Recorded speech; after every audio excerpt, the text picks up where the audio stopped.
हरि केशव हरि गोविंद हरि नारायण हरियो।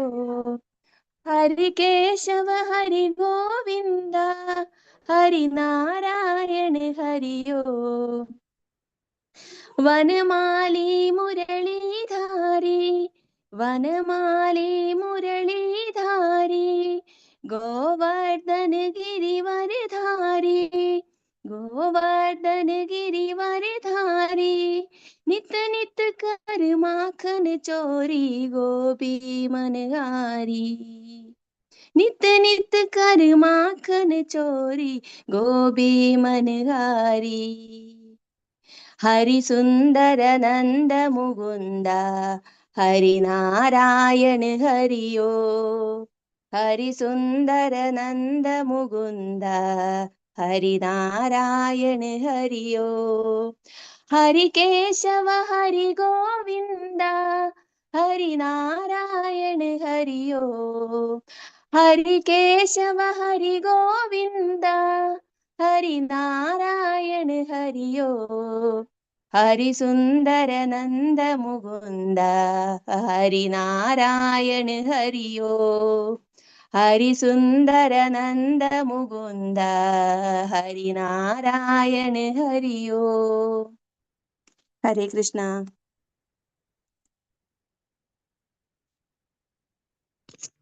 ഹരേ കൃഷ്ണ മാതാജി, നല്ലതായിരുന്നു കേട്ടോ. ഹരേ കൃഷ്ണ. हरे कृष्ण माताजी। हरे कृष्णा। प्रणाम माताजी। ഹരേ കൃഷ്ണ. മഹാമന്ത്രം തന്നെ 2 മിനിറ്റ് ഉണ്ട് അല്ലേ? മഹാമന്ത്രം ചൊല്ലിക്കോളൂ. हरे कृष्णा कृष्ण कृष्ण हरे हरे हरे राम राम राम हरे हरे। हरे कृष्ण कृष्ण हरे हरे कृष्ण हरे हरे हरे राम राम राम हरे हरे हरे कृष्ण कृष्ण कृष्ण हरे हरे हरे राम राम राम हरे हरे हरे कृष्ण कृष्ण कृष्ण हरे हरे हरे राम राम राम हरे हरे हरे कृष्ण कृष्ण कृष्ण कृष्ण हरे हरे हरे राम राम राम हरे कृष्ण हरे राम राम राम हरे हरे हरे राम हरे राम राम हरे हरे हरे कृष्ण कृष्ण कृष्ण हरे हरे हरे राम राम राम हरे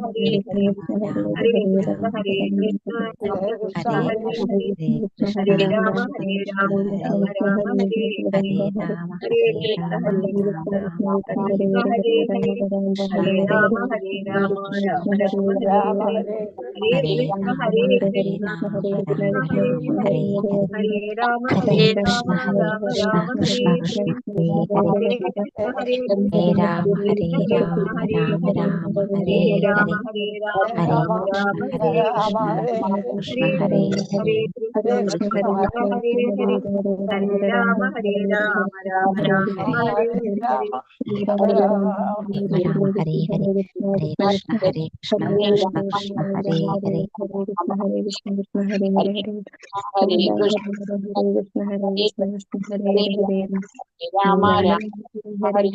हरे कृष्ण कृष्ण कृष्ण हरे हरे हरे राम राम राम हरे हरे कृष्ण कृष्ण हरे हरे हरे राम राम राम हरे हरे हरे हरे राम कृष्ण कृष्ण कृष्ण हरे हरे हरे राम राम हरे हरे हरे कृष्ण कृष्ण कृष्ण हरे हरे राम राम राम हरे हरे हरे कृष्ण हरे कृष्ण माताजी।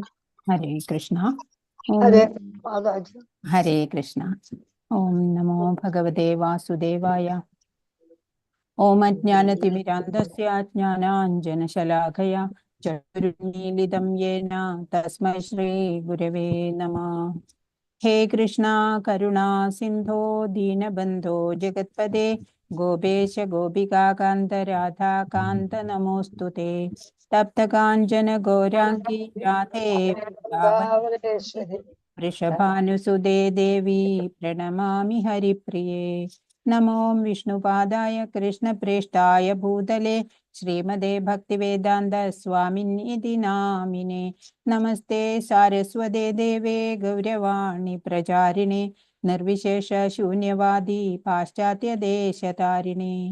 നമോ വിഷ്ണുപാദായ കൃഷ്ണപ്രേഷ്ഠായ ഭൂതലേ ശ്രീമതേ ജയപതാക സ്വാമിൻ ഇതി നാമിനെ നമ ആചാര്യപാദായ നിതായ കൃപപ്രദായിനെ ഗൗരകഥാദാമദയ നഗരഗ്രാമതാരിണേ ജയ ശ്രീകൃഷ്ണ ചൈതന്യ പ്രഭു നിത്യാനന്ദ ശ്രീ അദ്വൈത ഗദാധര ശ്രീവാസാദി ഗൗരഭക്തവൃന്ദ.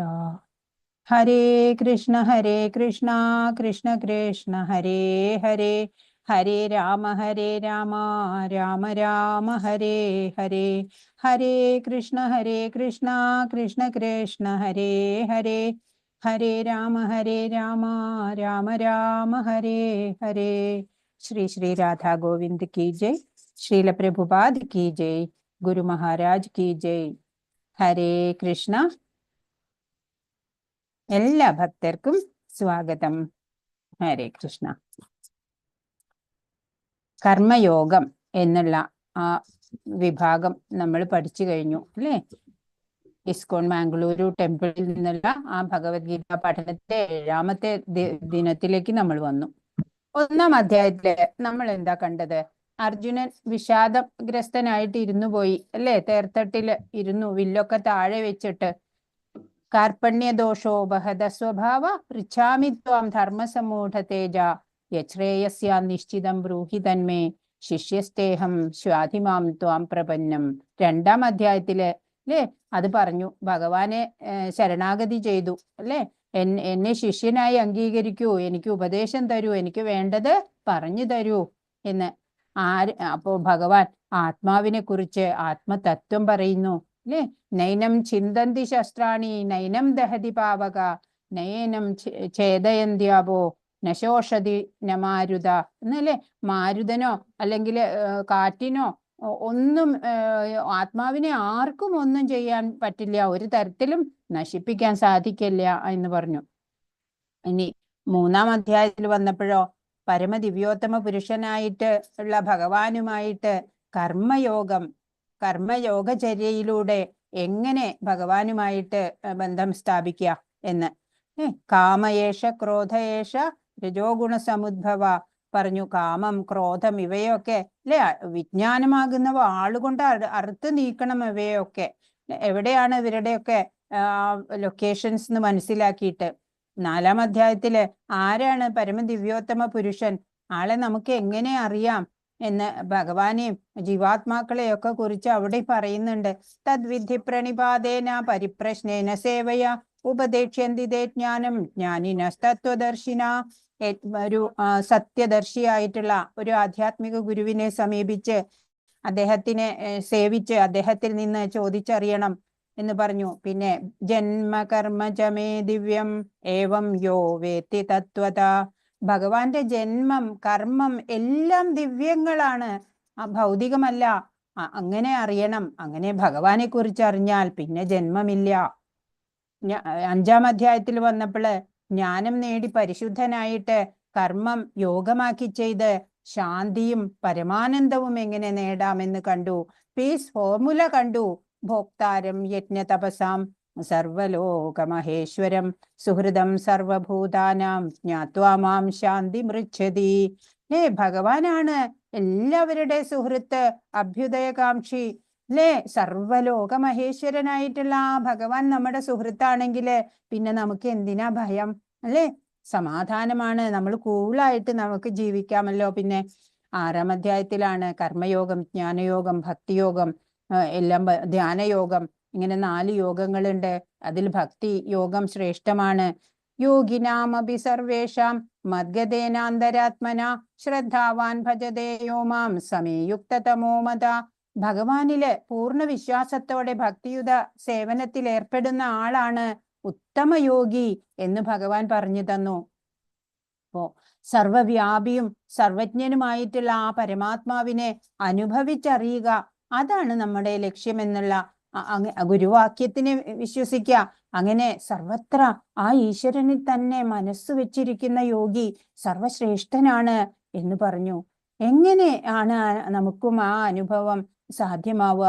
അതിന് ജ്ഞാനം വേണം അല്ലെ? ഈ പ്രപഞ്ചത്തെ കുറിച്ച് ഈശ്വരനെ കുറിച്ച് ഒക്കെ അറിയണം. ഒപ്പം അത് അനുഭവമാക്കണം. അനുഭവമാക്കുന്നത് അതാണ് വിജ്ഞാനം.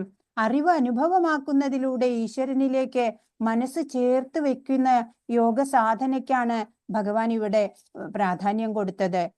ജ്ഞാനം, പഞ്ചസാരയ്ക്ക് മധുരമുണ്ട് എന്നുള്ളത് ജ്ഞാനമാണ്. പഞ്ചസാര അനുഭവിച്ചറിയുമ്പോഴോ അത് വിജ്ഞാനമായി. ഈ പ്രപഞ്ചം മുഴുവൻ ഈശ്വരൻ നിറഞ്ഞു നിൽക്കുന്നു എന്നറിഞ്ഞിട്ട് ആ അറിവ് നമുക്ക് എങ്ങനെയാണ് അനുഭവത്തിൽ വരിക? ഈ അധ്യായത്തിലൂടെ ഭഗവാൻ നമുക്കത് പറഞ്ഞു തരുന്നുണ്ട്. ഇപ്പോ നമ്മൾ കണ്ടു, യമ, നിയമ, ആസന, പ്രാണായാമ, പ്രത്യാഹാര, ധാരണ, ധ്യാന, സമാധി, ആ അഷ്ടാംഗ യോഗ സാധന പരിശീലനം, യോഗാരൂഢം എന്നുള്ള അവസാന ഘട്ടം സമാധി അവസ്ഥ, പരമാത്മാവിന്റെ ദർശനാണ് അവിടെ. ഈ സമാധി, ഇതിലും പരമമാണ് ഭക്തിയോഗം. അപ്പോ കർമ്മം, ജ്ഞാന, അഷ്ടാംഗ, ഭക്തിയോഗം. ഏറ്റവും ടോപ്പില് ലാഡർ നോക്കുമ്പോ ടോപ്പിലുള്ളത് ഭക്തിയോഗം തന്നെ. അപ്പോ ഈ അധ്യായത്തില് ഭൗതികവും ആധ്യാത്മികവുമായ എല്ലാറ്റിൻ്റെയും പരമകാരണവും പരിപാലകനും ആരാണ്? കൃഷ്ണനാണ്. അതാണ് കൃഷ്ണ തത്വം എന്നുള്ളത്. ഈശ്വരൻ ആരാണ്?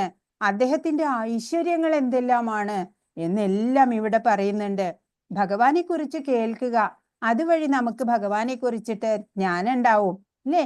നമുക്കറിയില്ല ഈ ഭൗതിക ലോകം എത്ര കാലം മുമ്പ് ഉണ്ടായതാണ്.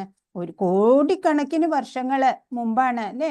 ഭൗതിക ലോകത്തിന്റെ യജമാനൻ ആരാണ്? നമ്മൾ എങ്ങനെ അറിയും അത്? അപ്പോ 100 വർഷം മുമ്പ് ഉള്ള ഒരു കെട്ടിടത്തിന്റെ വേറെബോട്ട്സ് അറിയണമെങ്കിൽ തന്നെ നമ്മൾ കുറച്ച് പണിയെടുക്കണം അല്ലേ?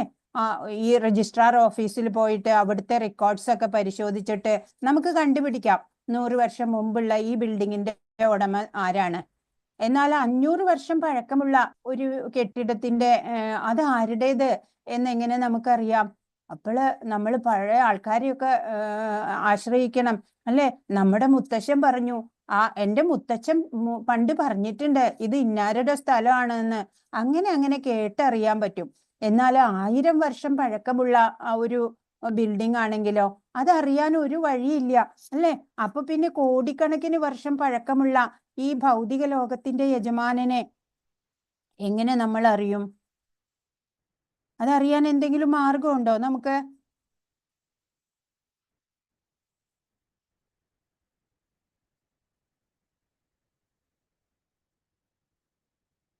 കോടിക്കണക്കിന് വർഷം പഴക്കമുള്ള ഈ ഭൗതിക ലോകം അല്ലേ?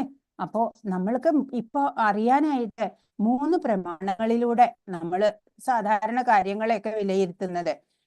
പ്രത്യക്ഷ പ്രമാണമാണ് ഒന്നാമത്തെ, കണ്ടിട്ട് നമുക്ക് അറിയാം. എന്നാൽ മനുഷ്യന്റെ ഇന്ദ്രിയങ്ങളൊക്കെ പരിമിതങ്ങളാണ്. അതും അതുകൊണ്ട് അറിയണതും എല്ലാം പൂർണ്ണതയിലുള്ളതാവണമെന്നില്ല. ഇപ്പോ ധൃതരാഷ്ട്രര്, ദുര്യോധനൻ, ശകുനി ഇവരുടെയൊക്കെ മുമ്പില് ഭഗവാൻ ശ്രീകൃഷ്ണൻ പ്രത്യക്ഷ രൂപത്തിൽ ഉണ്ടായിരുന്നു. പക്ഷേ അവർക്ക് ഭഗവാന്റെ മഹത്വം അറിയാൻ സാധിച്ചില്ല അല്ലെ? അവര് പാപം ചെയ്ത ദുഷ്കൃതകളായിരുന്നു. അതുകൊണ്ട് തന്നെ അവർക്ക് ഭഗവാന്റെ മഹത്വം ഒരിക്കലും മനസ്സിലായില്ല. സാധാരണ മനുഷ്യൻ എന്ന് അവര് കരുതി അല്ലെ? ഇടയ ചെറുക്കൻ എന്നൊക്കെ. അതുപോലെ വേറൊരെണ്ണാണ് രണ്ടാമത്തെ അനുമാന പ്രമാണമുണ്ട്. ഇപ്പൊ നമ്മൾ വിചാരിക്കുക അകലേന്ന് പുക കാണുകയാണ് എന്ന് വിചാരിക്കുക, അപ്പൊ അവിടെ തീ ഉണ്ടാവും എന്ന് നമ്മൾ കരുതാണ്. അപ്പോ അതും തീർത്തും ശരിയായിക്കൊള്ളണമെന്നൊന്നും ഇല്ല, ഉണ്ടാവാം അങ്ങനെ എന്ന് മാത്രം. ഉദാഹരണമായിട്ട് ഹൈലി ക്വാളിഫൈഡ് ഡോക്ടേഴ്സിന്റെ ഒരു കോൺഫറൻസ് നടക്കുകയാണ്. ലോകത്തിലെ എല്ലായിടത്തുനിന്നും പ്രഗത്ഭരായ ഡോക്ടർമാരൊക്കെ വന്നിട്ടുണ്ട്. യോഗം കഴിഞ്ഞിട്ട് 4 ഡോക്ടേഴ്സ് കൂടി നിന്നിട്ട് സംഭാഷണം നടത്താണ്. അവരുടെ മുമ്പിൽ കൂടി ഒരാള് മുടന്തിയിട്ട് നടക്കുകയാണ്. ഉടനെ ന്യൂറോളജിസ്റ്റ് പറയാണ് അയാൾക്ക് ബ്രെയിനിലേക്കുള്ള നെർവിന് എന്തോ പ്രശ്നമുണ്ട് എന്ന് പറയാണ്. അപ്പോൾ കാർഡിയോളജിസ്റ്റ് പറഞ്ഞു ആൾക്ക് ഹാർട്ടിന് എന്തോ ഗുരുതര പ്രശ്നം വരാനാണ് പോണത്, അതിന്റെ ലക്ഷണമാണ് പറഞ്ഞു. ഉടനെ ഓർത്തോന്റെ ഡോക്ടർ പറഞ്ഞു അയാളുടെ കാലിന് ഹെയർലൈൻ ഫ്രാക്ചർ പറ്റിയിരിക്കുകയാണ് എന്ന്. അപ്പൊ 4ാമത്തെ ആള് പറഞ്ഞു ഞാൻ അയാളോട് തന്നെ ചെന്ന് ചോദിക്കാം. അങ്ങനെ ചെന്ന് ചോദിക്കുകയാണ്. ചോദിച്ചപ്പോ ആള് പറഞ്ഞു എനിക്ക് പ്രശ്നമൊന്നുമില്ല, എൻ്റെ ഒരു ചെരുപ്പിന്റെ വള്ളി പൊട്ടിയതാണ് എന്ന്. അപ്പൊ പരമയോഗ്യരായിട്ടുള്ള ആ ഡോക്ടർമാര് പോലും ഹൈപ്പോത്തിസിസിൽ പരാജയപ്പെട്ടു അല്ലെ? അനുമാനം എപ്പോഴും ശരിയാവില്ല. സ്വതവേ നമുക്ക് മനുഷ്യർക്ക് എന്താണ് ടെൻഡൻസി? ടു കമ്മിറ്റ് മിസ്റ്റേക്സ് ആണ് അല്ലെ. നമ്മൾക്ക് തെറ്റ് പറ്റാം എപ്പോഴും. മൂന്നാമത്തെ പ്രമാണം ശബ്ദ പ്രമാണം എന്നാണ്. വൈദിക ശാസ്ത്രങ്ങളിൽ നിന്നൊക്കെ കേട്ടിട്ട് നമുക്ക് ഭഗവാനെ കുറിച്ച് അറിയാം. വേദങ്ങള് അത് ശ്രുതികളാണ്. അമ്മയ്ക്ക് തുല്യാണ്. ശ്രുതി മാതാവ് എന്നാണ് പറയാ. ഏതെങ്കിലും ഒരു കുഞ്ഞ് എൻ്റെ അച്ഛൻ ആരാണ് എന്ന് ചോദിച്ചാല് അമ്മയാണ് അല്ലേ ആധികാരികമായിട്ട് അത് പറഞ്ഞു കൊടുക്കാൻ ഉള്ള ആള്. അതുപോലെ ഭഗവത്ഗീതയില് ഭഗവാൻ പറഞ്ഞു തരുന്നത്. അതുകൊണ്ടാണ് നമുക്ക് ഭഗവാനെ ആണ് അധികാരി അത് പറഞ്ഞു തരാനുള്ളത്. അല്ലാതെ ഭഗവാൻ ഇങ്ങനെ പത്രാസ് കാണിക്കാൻ വേണ്ടി പറയണതല്ല. അർജുനൻ ചോദിക്കുകയാണെന്ന് അർജുനനോട് ഇപ്പൊ ഒരാള് ചോദിക്കുകയാണ് എന്ന് വിചാരിക്കുക. Can you show me God എന്ന് ചോദിക്കുകയാണ്. എന്ന് വെച്ചാല് ഭഗവാനെ കാണിക്കാൻ പറഞ്ഞ, നമ്മളോട് ആരോടെങ്കിലും ചോദിക്കാൻ പറഞ്ഞ എന്ത് ചെയ്യും? അത് കാരണം ഭഗവാൻ ഇവിടെ പറയുന്നുണ്ട് ഒന്നാമത്തെ ശ്ലോകത്തില്, തത് ശൃണു, എന്നിൽ നിന്ന് കേട്ടോളൂ, ഞാനിതാ എല്ലാം പറഞ്ഞു തരാം എന്ന്. ശ്രീ ഭഗവാനുവാച മയ്യാസക്തമനാ പാർത്ഥ യോഗം യുഞ്ജന്മദാശ്രയ അസംശയം സമഗ്രം മാം യഥാ ജ്ഞാസ്യസി തച്ഛൃണു. തച്ഛൃണു, അത് കേട്ടോളൂ. തത് ശൃണു, അത് ഞാൻ നിനക്ക് എല്ലാം പറഞ്ഞു തരാം, കേട്ടോളൂ. ഭഗവാനെ അറിയാൻ എന്താ നമ്മൾ ചെയ്യേണ്ടേ? ഭഗവാനില് ചേരാന് കൊതി ഉണ്ടാവണം, ആസക്തി ഉണ്ടാവണം നമുക്ക്. അതിനാണ് എല്ലാ മാർഗവും ഭഗവാൻ പറഞ്ഞു തരുന്നത്. ധ്യാനം, സമാധി, സമദർശനം, എല്ലാ മാർഗവും ഭഗവാൻ പറഞ്ഞു തരുന്നുണ്ട്. അപ്പൊ ഭഗവാനെ അറിയാൻ ഭഗവാൻ പറഞ്ഞു, ഹേ കുന്തിപുത്ര, എന്നെ കുറിച്ചുള്ള പൂർണ്ണബോധത്തോടെ എന്നിൽ ആസക്തമായ മനസ്സോടുകൂടി യോഗം പരിശീലിക്കുന്നത് കൊണ്ട് സംശയങ്ങൾ നീങ്ങി എന്നെ പൂർണ്ണമായി അറിയാൻ കഴിയുന്നത് എങ്ങനെയെന്ന് പറയാം, കേൾക്കൂ. പൂർണ്ണമായി നമ്മൾ ഇവിടെ മനസ്സിലാക്കുകയാണ് ഭഗവാനെ. അത് നമ്മള് കേൾക്ക് വേണ്ടു ഭഗവാനിൽ നിന്ന്. ഇപ്പൊ ഭഗവാനെ അറിയാൻ ആദ്യം ഭഗവാനെ കേൾക്കണം. ഇപ്പൊ നമ്മള് നവധാ ഭക്തിയിൽ തന്നെ ശ്രവണമാണ് ആദ്യം. ശ്രവണം, കീർത്തനം, വിഷ്ണു സ്മരണം, അങ്ങനെ. അപ്പോ ഇപ്പോഴും പ്രത്യക്ഷ പ്രമാണം എന്ന് പറയുമ്പോ ഉദാഹരണം കോവിഡ് കാണില്ല അല്ലെ, നമ്മൾ വിശ്വസിക്കുകയാണ് കോവിഡ് എന്നുള്ള രോഗം. അനുമാന പ്രമാണം പറഞ്ഞ നമുക്കറിയാം ഈ കുക്കറിന്റെ അകത്തൊക്കെ ഫുഡ് നമ്മൾ പയറ് വേവാൻ വെച്ചു, മതി, ഇത്ര വിസിൽ മതി, വെന്തിട്ടുണ്ടാവും എന്ന് അനുമാനിക്കുകയാണ്. പൂർണ്ണ അറിവല്ല അതല്ലേ. അതുപോലെ ശബ്ദ പ്രമാണം എന്ന് പറഞ്ഞ ആധികാരിക സോഴ്സിൽ നിന്ന് വേണം അത് കേൾക്കാൻ. അപ്പോ എപ്പോഴും ഈ കേൾവി എന്നുള്ള കഴിവ്, ഗർഭസ്ഥ ശിശുവിന് ആദ്യം ചെവിയാണ് ഇത്ര ഉണ്ടാവുന്നത്. മരിക്കുമ്പോഴും അതുപോലെ ചെവിയാണെന്ന് ഒടുക്കം ജഡമാവുക. ചെവിക്ക് പ്രധാന ഒരു സ്ഥാനമാണ് ഉള്ളത് അല്ലേ. അപ്പോ എങ്ങനെ എന്നെ അനുഭവിച്ചറിയാമെന്ന് ഞാൻ പറയാം, കേൾക്കൂ എന്നാണ് ഭഗവാൻ ഇവിടെ പറഞ്ഞത്. ഭാഗവതത്തില് എന്താ പറയണേ? ശൃണ്വതാം കഥാം കൃഷ്ണ പുണ്യശ്രവണ കീർത്തന ഹൃദ്യന്തസ്തഹ്യഭദ്രാണി വിധുനോതി സുഹൃത് സദാം നഷ്ടപ്രായേഷു ഭദ്രേഷു നിത്യം ഭാഗവത സേവയാ ഭഗവത്യുത്തമ ശ്ലോകേ ഭക്തിർഭവതി നൈഷ്ഠികി. കൃഷ്ണനെ കുറിച്ച് വൈദിക സാഹിത്യത്തിൽ പറഞ്ഞിട്ടുള്ള അതും കേൾക്കുന്നതും ഭഗവത്ഗീതയിലൂടെ നേരിട്ട് ഭഗവാന്റെ വാക്കുകൾ കേൾക്കുന്നതും തന്നെ ഒരു പുണ്യകർമ്മമത്രേ. എല്ലാവരുടെയും ഹൃദയത്തിൽ കുടികൊള്ളുന്ന ഭഗവാൻ കൃഷ്ണൻ തന്റെ കഥകൾ കേൾക്കുന്നവർക്ക് ഹിതകാരിയായ സുഹൃത്തിനെ പോലെ പ്രവർത്തിക്കുകയും നിരന്തരം കൃഷ്ണ കഥാശ്രവണത്തിൽ ഏർപ്പെടുന്ന ആ ഭക്തനെ പവിത്രീകരിക്കുകയും ചെയ്യുന്നു. അങ്ങനെ തന്നിൽ ഉറങ്ങിക്കിടന്നിരുന്ന അതീന്ദ്രിയ ജ്ഞാനം ഭക്തനിൽ തനിയെ വളർന്നു വരും. ഭഗവാന്റെ കൃപ ഉണ്ടെങ്കില് നമ്മുടെ ഉള്ളില് ആ ഭക്തി, ഭഗവാനെ കുറിച്ച് അറിയാനുള്ള ആ ജ്ഞാനം ഭഗവാൻ തന്നെ, ആ അതീന്ദ്രിയ ജ്ഞാനം നമുക്ക് വെളിപ്പെടുത്തി തരികയാണ് ചെയ്യണത്. ഹരേ കൃഷ്ണ. മൂന്നാമത്തെ ശ്ലോകം. മനുഷ്യാണാം സഹസ്രേഷു കശ്ചിദ്യദതി സിദ്ധയേ യദദാമഭി സിദ്ധാനാം കശ്ചിൻ മാം വേത്തി തത്വത. ആയിരക്കണക്കിന് ആളുകളിൽ ചിലപ്പോൾ ഒരാൾ പൂർണ്ണത നേടാൻ ഉദ്യമിച്ചേക്കാം. അങ്ങനെ പൂർണ്ണത നേടിയവരിലും ഒന്നിലേറെ പേർ എന്നെ തികച്ചും അറിയുന്നതുമില്ല. ഇവിടെ മാരത്തൺ പോലെയാണ് അല്ലെ. തുടക്കത്തില് 1000 ലക്ഷക്കണക്കിന് പേരുണ്ടാവും. അത് പോകെ പോകെ ആളുകളുടെ എണ്ണം കുറഞ്ഞ് ഫിനിഷിംഗ് പോയിന്റ് എത്തുമ്പോൾ 4-5 പേരേ ഉണ്ടാവുള്ളൂ. അതേപോലെയാണ് അല്ലെ ഭൗതിക വിദ്യാഭ്യാസം. മാറ്ററിനെ കുറിച്ചിട്ടാണ്. സ്പിരിച്വൽ നോളജ് എവിടെയും പഠിപ്പിക്കുന്നില്ല. നമ്മള് ആരും തന്നെ പൂർണ്ണരല്ല. ഈ മനുഷ്യ ജന്മത്തിന്റെ ആ പരമലക്ഷ്യം എന്താണ് ആർക്കും അറിഞ്ഞുകൂടാ. 84 ലക്ഷം തരം യോനികളിൽ കൂടി ജനിച്ചു മരിച്ചു കഴിഞ്ഞിട്ട് നമുക്ക് ഇപ്പോൾ ശ്രേഷ്ഠമായിട്ടുള്ള മനുഷ്യ ശരീരം ലഭിച്ചിരിക്കുന്നു അല്ലേ? അപ്പോ നമ്മൾ എന്താ ചെയ്യണ്ടേ? നമ്മൾ അറിവ് ഭഗവാനെ കുറിച്ച് അറിയാൻ ശ്രമിക്കുക. അറിവും അനുഭവവും കൂടി ചേരുമ്പോഴാണ് ഭഗവാനെ അറിഞ്ഞ് ഫീല് ചെയ്ത് ജീവിക്കാൻ സാധിക്കുക. ഇപ്പൊ ഇരുട്ടുമുറിയാണെന്നുണ്ടെങ്കിൽ ഒന്നും കാണില്ല. നമുക്ക് അരണ്ട വെളിച്ചുണ്ടെങ്കിൽ എന്തൊക്കെയോ കാണാം, വ്യക്തമല്ല എന്നാലും കാണാം. പൂർണ്ണ വെളിച്ചം ഉണ്ടായാലോ ഒട്ടും സംശയമില്ല, എല്ലാം വ്യക്തമായിട്ട് കാണാം അല്ലേ? നമ്മളിപ്പോ ഈ ലോകത്തിനെ കാണുന്നത് അരണ്ട വെളിച്ചത്തിലാണ്.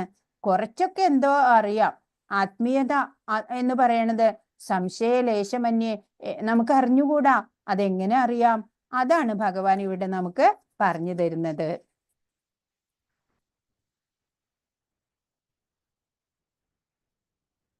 ഈശ്വര പരമാ കൃഷ്ണ സച്ചിദാനന്ദ വിഗ്രഹ അനാദിരാതിർ ഗോവിന്ദ സർവകാരണ കാരണം. കൃഷ്ണനാണ് പരംപുരുഷനായ ഭഗവാൻ. അത് സർവകാരണങ്ങൾക്കും കാരണഭൂതനും ആദിപുമാനായ ഗോവിന്ദനും അദ്ദേഹം തന്നെ. ഭക്തിയില്ലാത്തവർക്ക് അദ്ദേഹത്തെ മനസ്സിലാക്കാൻ വളരെ പ്രയാസമാണ്. ഭക്തിയുടെ സേവനത്തിന്റെ വഴി എത്രയും എളുപ്പമുള്ളതെന്ന് അവർ ഉദ്ഘോഷിക്കും. ഇത് അഭക്തന്മാർക്ക് പരിശീലിക്കാൻ കഴിയുകയില്ല. ഭക്തിമാർഗം ഇത്രയും നിഷ്പ്രയാസമാണെങ്കിൽ അവർ എന്തിന് വിഷമമുള്ള വഴിക്ക് നീങ്ങുന്നു? അപ്പൊ ഭക്തിമാർഗം അത്ര എളുപ്പമല്ല. എന്നാ എളുപ്പമാണോ എന്ന് ചോദിച്ചാലോ കഠിനവുമാണ് സരളവുമാണ് എന്ന് പറയാം. ആർക്കൊക്കെ? ഭക്തൻ ആ ഉള്ളിലെ ആ വാസനയുള്ളവർക്ക് വളരെ എളുപ്പമാണ് അല്ലേ? മുൻ ജന്മങ്ങളിലൊക്കെ ഭഗവാനെ സേവിച്ചു വന്നവർക്ക് ഭക്തി ചെയ്യാൻ ഒട്ടും പ്രയാസമില്ല. അവർക്ക് അതൊരു ഹരമാണ്. അല്ലാത്തവർക്കാണ് ഭക്തി വളരെ ടഫായിട്ട് വരുന്നത്. ഭഗവാൻ എന്നെ കുറിച്ച് പറഞ്ഞേക്കണതാണ്. ഈശ്വരൻ പരമാ കൃഷ്ണ, പരമാ ഈശ്വരനാണ്, ഏറ്റവും പരംപുരുഷനാണ് ഭഗവാൻ കൃഷ്ണൻ. സച്ചിദാനന്ദ വിഗ്രഹനാണ്, അനാദിയാണ് അല്ലേ? ഗോവിന്ദൻ സർവകാരണങ്ങൾക്കും കാരണമാണ്. 4-ാമത്തെ ശ്ലോകം. ഭൂമിരാപോനലോ വായു ഖമ്മനോ ബുദ്ധിരേവച അഹങ്കാര ഇതീയമ്മേ ഭിന്നാ പ്രകൃതിരഷ്ടത. എന്റെ ഭിന്നമായ ഭൗതിക പ്രകൃതി ഭൂമി, ജലം, അഗ്നി, വായു, ആകാശം, മനസ്സ്, ബുദ്ധി, മിഥ്യാഹങ്കാരം എന്നിങ്ങനെ 8 എണ്ണം അടങ്ങുന്നതാണ്. ഭഗവാൻ പറഞ്ഞു തന്നുകൊണ്ടിരിക്കുകയാണ്. എന്നെ അനുഭവിച്ചറിഞ്ഞോളൂ, ഞാനിതാ പറഞ്ഞു തരാം എന്ന് പറഞ്ഞു. അപ്പോ ഈ ഭൗതിക പ്രകൃതി, നമ്മൾ കാണുന്ന ഈ പ്രകൃതി, ഭൂമി, ജലം, അഗ്നി, വായു, ആകാശം, കൂടാതെ മനസ്സ്, ബുദ്ധി, മിഥ്യാഹങ്കാരം എന്നിങ്ങനെ 8 എണ്ണം അടങ്ങുന്നതാണ്. നമ്മുടെ ശരീരവും അങ്ങനെ തന്നെയാണ് അല്ലെ? പഞ്ചഭൂത നിർമ്മിതമാണ്. ഈ ഭൗതിക പ്രകൃതിയും അതുപോലെ തന്നെയാണ്. അപ്പോ ഏതൊന്നിനെ അറിഞ്ഞു കഴിഞ്ഞാല് പിന്നെ ഈ പ്രപഞ്ചത്തിൽ മറ്റൊന്നും അറിയാൻ ബാക്കിയില്ലയോ? ആ അറിവാണ് യഥാർത്ഥ ജ്ഞാനം. അത് അനുഭവിക്കുക എന്നുള്ളതാണ് നമ്മുടെ യഥാർത്ഥ ലക്ഷ്യം. അതെങ്ങനെ സാധ്യമാവും? ഒരു സംശയത്തിനും ഇട നൽകാതെ ഞാൻ പറഞ്ഞു തരാം എന്ന് ഭഗവാൻ ഇവിടെ പറയാണ്. അപ്പോ ഒരു കുഞ്ഞിന് ഭക്ഷണം കൊടുക്കുമ്പോഴ് ഇല്ലാ കഥയൊക്കെ പറയും അല്ലേ? അങ്ങനെ കഥയിൽ രസിച്ചിരിക്കുമ്പോഴ് വായില് വെച്ചു കൊടുക്കുകയാണ്. ഇതുപോലെയാണ് ഈ പുരാണ കഥകളൊക്കെ നമ്മൾ അറിഞ്ഞത്. കുറച്ചു നേരത്തേക്ക് ഭഗവാനിൽ മനസ്സ് വെക്കാനുള്ള താൽക്കാലികമായിട്ടുള്ള സൂത്രങ്ങളാണ് ആ പുരാണ കഥകളൊക്കെ. അതിൻ്റെയും ഒക്കെ പിന്നിൽ താത്വിക വശമുണ്ട്. അതാണ് നമ്മൾ കൂടുതൽ ശ്രദ്ധിക്കേണ്ടത്. ഭഗവാൻ എല്ലായിടത്തും ഉണ്ട്, അതാണ് മനസ്സിലാക്കേണ്ടത്. 5-ാമത്തെ ശ്ലോകം. അപരേയമിതസ്ത്വന്യാം പ്രകൃതിം വിദ്ധി മേ പരാം ജീവഭൂത മഹാബാഹോ യേദം ധാര്യതേ ജഗത്ത്. ഇവയ്ക്ക് പുറമെ ഹേ മഹാബാഹുവായ അർജുന, എനിക്ക് മറ്റൊരു ഉത്കൃഷ്ട ശക്തി കൂടിയുണ്ട്. ഈ താഴ്ന്ന തരം ഭൗതിക പ്രകൃതിയുടെ വിഭവങ്ങളെ ചൂഷണം ചെയ്യുന്ന ജീവഗണങ്ങളാണത്. പഞ്ചഭൂതങ്ങള്, മനസ്സ്, ബുദ്ധി, മിഥ്യാഹങ്കാരം കൂടിയത് ഭിന്ന പ്രകൃതി. ഉത്കൃഷ്ട ശക്തി ആത്മാവ്. ആത്മാവ് ഉത്കൃഷ്ട ശക്തിയാണ് ആത്മീയമായതുകൊണ്ട് തന്നെ. നമ്മൾ ഭഗവാന്റെ അംശമാണ്. കടലും കടലിലെ ഒരു തുള്ളി ജലവും പോലെ നമ്മൾ മുമ്പും പറഞ്ഞു. അപ്പൊ ഭൗതികമായിട്ടുള്ള ഈ ബന്ധനത്തിനെ വിച്ഛേദിക്കാനുള്ള ശക്തിയൊക്കെ നമുക്കുണ്ട്. നമ്മൾ അതിന് ശ്രമിക്കുക മാത്രമേ വേണ്ടൂ. അപ്പൊ ഭഗവാൻ എല്ലാത്തിൻ്റെയും നിയന്താവാണ്. ജീവസത്തകളെല്ലാം അവിടുത്തെ അധീനരാണ്, ദാസ്യരാണ്, അല്ലേ? നിത്യദാസത്വമാണ് നമ്മൾ ചെയ്യേണ്ടത്. ഭഗവത്ഗീതയുടെ ദൃഷ്ടിയില് സത്ത എന്ന് പറഞ്ഞാല് കൃഷ്ണന്റെ വിവിധ ശക്തികളിൽ ഒന്ന് മാത്രാണ്. പോകെ പോകെ നമ്മൾ അതൊക്കെ പഠിക്കും. ഭഗവാന് 3 ശക്തികളുണ്ട്: അന്തരംഗ ശക്തി, ബഹിരംഗ ശക്തി, തടസ്ഥ ശക്തി എന്നൊക്കെ. അപ്പൊ എല്ലാത്തിനും കാരണം ഭഗവാനാണ്. കാര്യം എന്ന് പറയുന്നതാണ് ഈ പഞ്ചഭൂതങ്ങള്, മനസ്സ്, ബുദ്ധി, മിഥ്യാഹങ്കാരം എന്നുള്ളത്. 7ാമത്തെ ശ്ലോകം. മത്തപരതരം നാന്യത് കിഞ്ചിദസ്തി ധനഞ്ജയ മയി സർവമിതം പ്രോതം സൂത്രേ മണിഗണായിവ. പ്രധാനപ്പെട്ട ശ്ലോകാണ്. മത്തപരതരം നാന്യത് കിഞ്ചിദസ്തി, ഞാനല്ലാതെ ഇവിടെ ഒന്നുമില്ല അർജുന എന്ന് ഭഗവാൻ പറയാണ്.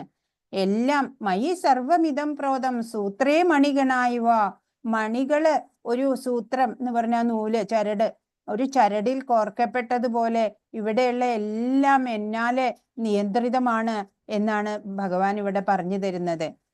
ഹേ ധനഞ്ജയ, എന്നേക്കാൾ ശ്രേഷ്ഠമായ ഒരു സത്യമില്ല. മുത്തുകൾ നൂലിന്മേൽ എന്ന പോലെ സർവവും എന്നിൽ ഇണക്കി കോർക്കപ്പെട്ടിരിക്കുന്നു, അല്ലേ? കോടാനുകോടി ബ്രഹ്മാണ്ടങ്ങൾ നിലനിൽക്കുന്ന ഈ ഭൗതിക പ്രപഞ്ചം അതെങ്ങനെയാണ് നിലനിൽക്കുന്നത്? ഭഗവാനാകുന്ന ആ ചരടില് കോർത്ത് സെറ്റിലാക്കി വെച്ചിരിക്കുകയാണ്, അല്ലേ? മുത്തുകളൊക്കെ ഈ നൂലിൽ കോർത്തിട്ട് ഇരിക്കുന്നത് പോലെ. നൂലില്ല എന്നുണ്ടെങ്കിൽ എല്ലാം ഛിന്ന ഭിന്നമായി പോകും, അല്ലെ? ചിതറിപ്പോകും. കോർത്ത് ഇണക്കി ചേർത്ത് വെച്ചിരിക്കുകയാണ്, അല്ലെ? ആ ചരട് കൊണ്ട്. അതുപോലെയാണ് ഈ ഭൗതിക പ്രപഞ്ചത്തിലെ സർവവും ഭഗവാനിൽ ഇണക്കി കോർക്കപ്പെട്ട് വെച്ചിരിക്കുകയാണ്. അതതിന്റെ ആ പൊസിഷനിൽ ഇരിക്കുകയാണ് എല്ലാം. ഈ നൂല് കാണുന്നില്ല, അല്ലെ? മാലയുടെ അകത്താണ് നൂലുണ്ടാവുക.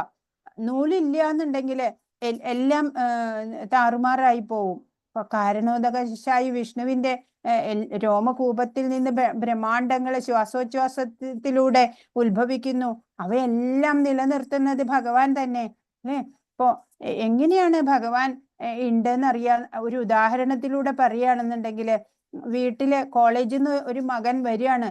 അപ്പോഴ് അച്ഛന്റെ വണ്ടിയുടെ താക്കോല് ടേബിളുമ്മേ ഇരിക്കണ കാണുമ്പോ കുട്ടിക്ക് അറിയാമല്ലേ അച്ഛൻ വീട്ടിലുണ്ട്. അച്ഛനെ കണ്ടിട്ടല്ല അറിയുന്നത്. അതുപോലെ ഭഗവാന്റെ വിഭൂതികള് നമുക്ക് കണ്ടു മനസ്സിലാക്കാൻ സാധിക്കും. ഭഗവാൻ ഉണ്ട് ഈ പ്രപഞ്ചത്തില് എന്ന് ഭഗവാന്റെ ശക്തി വൈഭവത്തിലൂടെ നമ്മൾ അറിയും. ചരാചരാത്മാവാണ് ഭഗവാൻ. ചരങ്ങളും അചരങ്ങളുമായ ഏതിലും ഭഗവാൻ ഉണ്ട്.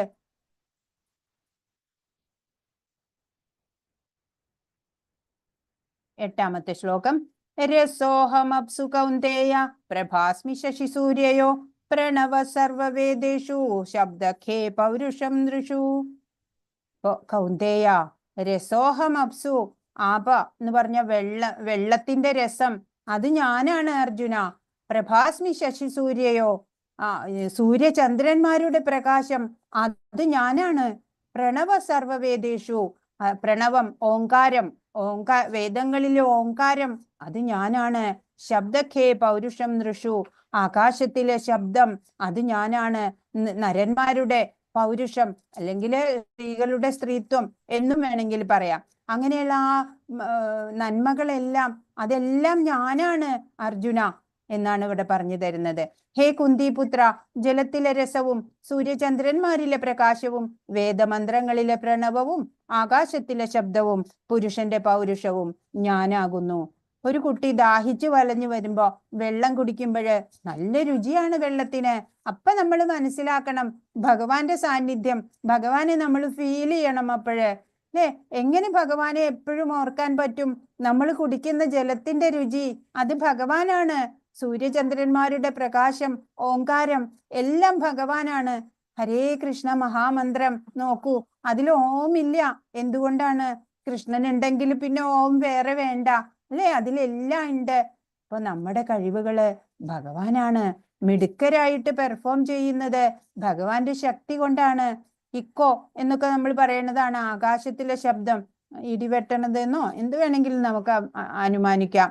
ഇപ്പൊ സാൻ ഫ്രാൻസിസ്കോയില് പ്രഭുപാദ ഒരിക്കല് മോർണിംഗ് വാക്കിന് പോവാണ് ശിഷ്യരുടെ ഒപ്പം. അപ്പോൾ ഒരു ശിഷ്യൻ പറയാണ്, സൺറൈസ് നോക്കൂ സ്വാമി, എന്ത് ഭംഗിയാണ് എന്ന്. അപ്പൊ പ്രഭുപാദ് പറഞ്ഞു, ആ നല്ല പെയിന്റിംഗ് ആയിട്ടുണ്ട്. പെയിന്റിംഗ് ഇത്ര നല്ലതെങ്കില് പെയിന്റർ എത്ര നല്ലതായിരിക്കും. പ്രഭുപാദ് സൺറൈസ് അല്ല, ഭഗവാനെ ആണ് അവിടെയും ദർശിക്കുന്നത്. അതെ, അതുപോലെ ഒരു പൂവിന്റെ മണം മണം ഫീൽ ചെയ്യുമ്പോഴ് പറയാണ്, ഭഗവാൻ എത്ര മണം ഉണ്ടാവും അല്ലെ, ഈ പൂവ് ഉണ്ടാക്കിയ ആൾക്ക് എത്ര മണമുള്ള ആളായിരിക്കും. അങ്ങനെ നമ്മള് ഭഗവാനെ ഫീൽ ചെയ്യാൻ നമുക്ക് സാധിക്കണം. ഹരേ കൃഷ്ണ. 10ാമത്തെ ശ്ലോകം. ബീജം മാം സർവഭൂതാനാം വിധി പാർത്ഥ സനാതനം ബുദ്ധിർബുദ്ധിമതാമസ്മി തേജസ് തേജസ്വിനാമഹം. ഹേ കുന്തിപുത്ര, സർവജീവജാലങ്ങളുടെയും ആദി ബീജം ഞാനാണെന്ന് നീ അറിയണം. ബുദ്ധിമാന്മാരുടെ ബുദ്ധിയും ശക്തിയും തേജസ്വികളുടെ തേജസ്സും ഞാൻ തന്നെ. അപ്പൊ എന്താ ഭഗവാൻ പറയണേ? എല്ലാ ജീവജാലങ്ങൾക്കും ആദി ബീജമായിട്ടുള്ളത് ഞാനാണ്. ഇപ്പൊ എല്ലാവരുടെയും പിതാവ് ഭഗവാനാണ് തന്നെയാണ്. ബുദ്ധിമാന്മാരുടെ ബുദ്ധിയും ശക്തിയും അതുപോലെ തേജസ്വികളുടെ തേജസ് എല്ലാം ഭഗവാനാണ്. 12. യേ ചൈവ സാത്വികാഭാവ രാജസാസ്താമസാശ്ചയേ മത്ത ഏവേദിതാൻ വിധി നത്വഹം തേഷു ദേമയി. സാത്വികങ്ങളും രാജസങ്ങളും താമസങ്ങളുമായ എല്ലാ അവസ്ഥകളും എന്റെ ശക്തിയുടെ ബഹിസ്ഫുരണങ്ങളാണ്. ഒരർത്ഥത്തിൽ അവയെല്ലാം ഞാൻ തന്നെ. എങ്കിലും ഞാൻ അവയ്ക്ക് അധീനനല്ല. ഞാൻ ഭൗതിക ഗുണങ്ങൾക്ക് അധീനനല്ല, മറിച്ച് അവയെല്ലാം എന്നിൽ നിലകൊള്ളുന്നു. ഭൗതിക പ്രകൃതിയുടെ ത്രിഗുണങ്ങള് ഒക്കെ ഭഗവാന്റെ ശക്തി തന്നെയാണ്. ഇപ്പോ ഉദാഹരണത്തിന് പറയുമ്പോ ജയിലില് കള്ളന്മാരുണ്ട് അല്ലെ, പ്രധാനമന്ത്രി ഇടയ്ക്കൊക്കെ വിസിറ്റ് ചെയ്യാറുണ്ട് അല്ലെ. ഇപ്പൊ എല്ലാത്തിൻ്റെയും കൺട്രോൾ ഉണ്ട്, അതുകൊണ്ട് അവിടെ ഇടയ്ക്ക് വിസിറ്റ് ചെയ്യുന്നു. അതേപോലെ ഭഗവാൻ എല്ലാവരുടെയും കൺട്രോളറാണ്. ഭഗവാൻ എല്ലാം കൺട്രോൾ ചെയ്യുന്നത്. അപ്പൊ നമ്മൾ ചെയ്യേണ്ടത് എന്താണ്? ഭക്തിയിൽ ഫോക്കസ് ചെയ്യുക, ജപം ചെയ്യുക. ഇപ്പോ ഈ ഭഗവത് ശക്തി തന്നെയാണ് എല്ലാം എന്നറിയുക. ഹിരണ്യകശിപു എത്ര ക്രൂരനായിട്ടുള്ള അസുരനാണ്. പക്ഷെ പ്രഹ്ലാദനെ പോലെ ഭക്തനായിട്ടുള്ള ഒരു പുത്രൻ ഉണ്ടായി അല്ലേ, എല്ലാം ഭഗവത് ശക്തി കൊണ്ട് തന്നെ. 14. ദൈവീഹേഷ ഗുണമയീ മമ മായാ ദുരത്യയ മാമേവയെ പ്രപദ്യന്തേ മായാമേതാം തരന്തി തേ. 3 പ്രകൃതി ഗുണങ്ങൾ അടങ്ങിയ എന്റെ ദിവ്യശക്തിയെ അതിജീവിക്കുക എളുപ്പമല്ല. എന്നാൽ എനിക്കായി സ്വയം സമർപ്പിക്കുന്നവർക്ക് അത് നിഷ്പ്രയാസം സാധിക്കും. ഭഗവാൻ പറയാണ്, എന്റെ ത്രിഗുണങ്ങളുടെ പ്രഭാവത്താല് വ്യക്തി എന്റെ യഥാർത്ഥ രൂപം മനസ്സിലാക്കുന്നില്ല, അറിയുന്നില്ല. ഭഗവാന്റെ ദിവ്യശക്തിയെ മറികടക്കുക എന്ന് പറഞ്ഞാല് അത് എളുപ്പമല്ല. ജീവാത്മാവിന്റെ മൗലികമായിട്ടുള്ള ദിവ്യപ്രഭാവം, നമ്മളൊക്കെ ഭഗവത് അംശമാണ്, നമ്മളിലൊക്കെ ദൈവികതയുണ്ട്. പക്ഷെ അതൊക്കെ മായയാല് മൂടപ്പെട്ടിരിക്കുകയാണ്. എന്നാലോ അതെങ്ങനെയാ നമുക്ക് മാറ്റാൻ സാധിക്കുക? മായയെന്ന് തരണം ചെയ്യാൻ എങ്ങനെയാ പറ്റുക? വഴിയുണ്ട്. ഭഗവാന്റെ ശരണത്തിൽ വന്നാ മതി. അപ്പൊ നമുക്ക് മായയെ ജയിക്കാൻ പറ്റും. ഉദാഹരണമായിട്ട് നമ്മളിപ്പോ എന്താണ്,